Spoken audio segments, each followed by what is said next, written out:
मैं आपको the Rubika Liaquat show में अब ये बताना चाहती हूं कि कैसे पश्चिम बंगाल में आलम इन तस्वीरों के बाद नतीजों में कन्वर्ट हो गया।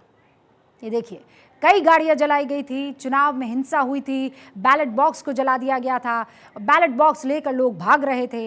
हिंसा की जो तस्वीरें मैंने आपको दिखाई थी आज से कुछ दिन पहले ही, आगजनी की जो तस्वीरें दिखाई थी उसका नतीजा वैसा ही आया जैसी आशंका थी। सोमवार तक की तस्वीरों को कुछ वक्त के लिए इतिहास में रख देते हैं और बात वर्तमान पर करते हैं। वर्तमान में नतीजा यह है कि बंगाल में ग्राम पंचायत की 16,500 सीट टीएमसी जीत चुकी है। करीब 5,500 सीट पर टीएमसी आगे चल रही है। पंचायत समिति की 58 सीट टीएमसी जीत चुकी है और 76 सीट पर आगे है। जिला परिषद की 10 सीट पर टीएमसी आगे चल रही है।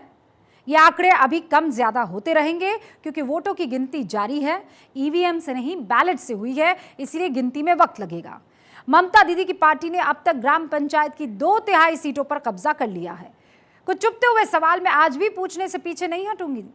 मैंने आपसे वादा किया है कि सवाल तब तक पूछती रहूंगी जब तक जवाब ना मिल जाए, लेकिन उससे पहले कुछ तस्वीरें देख लीजिए आप। ये आज की तस्वीर नंबर 1 है।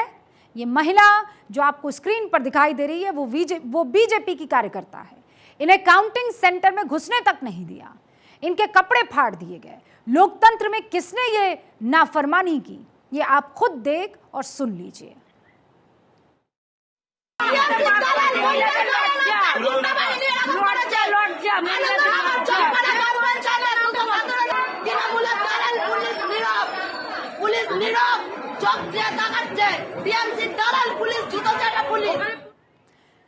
अब आज की तस्वीर नंबर 2 भी देख लीजिए। यह तस्वीर दक्षिण 24 परगना के डायमंड हार्बर की है। काउंटिंग सेंटर के बाहर देसी बम फटा और लोग जान बचाने के लिए भागते हुए नजर आए। ये तस्वीरें दौड़ते हुए लोग बंगाल में लोकतंत्र के हालात पर सवाल उठा रहे हैं।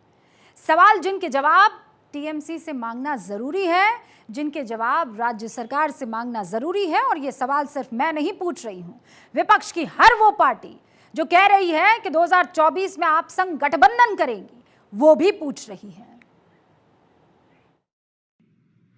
ये डायमंड हार्बर मॉडल है। डायमंड हार्बर जहां से अभिषेक बनर्जी लड़ते हैं, उनकी कॉन्स्टिट्यूएंसी है भाईपुओं की। और जिस प्रकार से वहां दादागिरी की राजनीति चल रही है, वहां counting agent Bharatiya Janata party और दूसरे पार्टी के काउंटिंग एजेंटों को छोड़ा तक नहीं जा रहा है। ये चारों ओर बंगाल में ये चल रहा है। तस्वीरें बाकी हैं और सवाल भी बाकी हैं। पश्चिम बंगाल में लोकतंत्र कितना प्रभावी है वो अगली तस्वीर में आप देख लीजिए। यह तस्वीर उत्तर 24 परगना के बैरकपुर से आई है। जिस शख्स को पुलिस खींच रही है, बाहर की तरफ धक्का मार रही है, वो शख्स बीजेपी के उम्मीदवार वरुण सरदार हैं। दीदी की पुलिस ने इन्हें काउंटिंग सेंटर से ही बाहर निकाल दिया। दीदी, आपको इन तस्वीरों पर जवाब तो देना पड़ेगा। माटी और मानुष की बात करती थी ममता बनर्जी। मां आज बिलख रही है, रो रही है। माटी आज रक्त रंजित है, मानुष की आज हत्या हो चुकी है। और ममता जी, माफ करिएगा अगर मैं कहूं कि निर्मम बंदोपाध्याय जी ये सब मूक दर्शक बन के देख रही है, तो ये अतिशयोक्ति नहीं होगी। ये निर्ममता है, ये ममता नहीं है। तो आप देख रहे हैं ना, सोमवार तक सामने आई तस्वीरों पर भारत 24 ने जो सवाल उठाए थे, मैंने उन सवालों को अब आगे बढ़ाने की इसलिए ठानी है क्योंकि ये हिंसा रुक जाएगी इन चुनावों के बाद, ऐसा लगता नहीं है। क्योंकि टीएमसी अपनी गलती मानने को तैयार नहीं है, जबकि राज्य के चुनाव आयुक्त ने ये कह दिया है कि दीदी यानी जो वहाँ राज्य की सरकार है, कानून और व्यवस्था उसकी जिम्मेदारी है। व्यवस्था को लागू करना चुनाव आयोग की जिम्मेदारी है। यहाँ पर भले ही आप एक दूसरे पर आरोप प्रत्यारोप लगाते रहें, लेकिन सच ये है कि हिंदुस्तान की सबसे बड़ी ताकत जो लोकतांत्रिक चुनाव है, उनमें इस तरीके का खून खराबा, इस तरीके की बमबाजी, इस तरीके से हत्या, ये बताती है कि वहां लोकतंत्र की हत्या हो रही है।